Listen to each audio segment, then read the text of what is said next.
শুভ সকাল বন্ধুরা, কেমন আছেন আপনারা সবাই? চলে এলাম আরও বটি, তারপরে পাতলা করে মুসুরির ডাল, আর রাস পাতে আছে আলু আর কাটি কচু দিয়ে মাছের ঝোল পাতলা করে।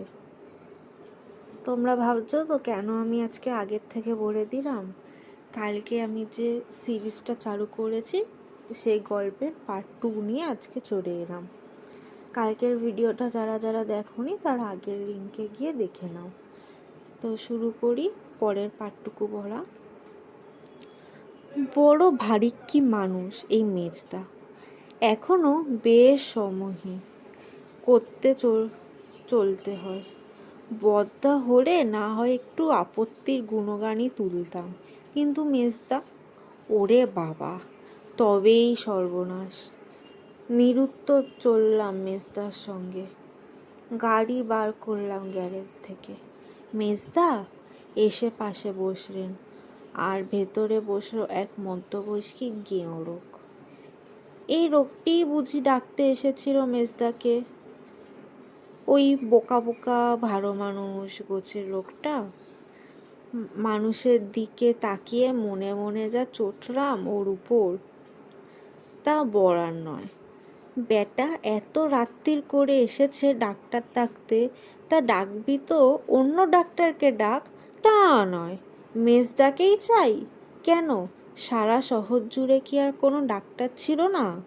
নির্জন রাস্তা, রেগে মেগে স্পিড বাড়িয়ে দিলাম যতটা পারি।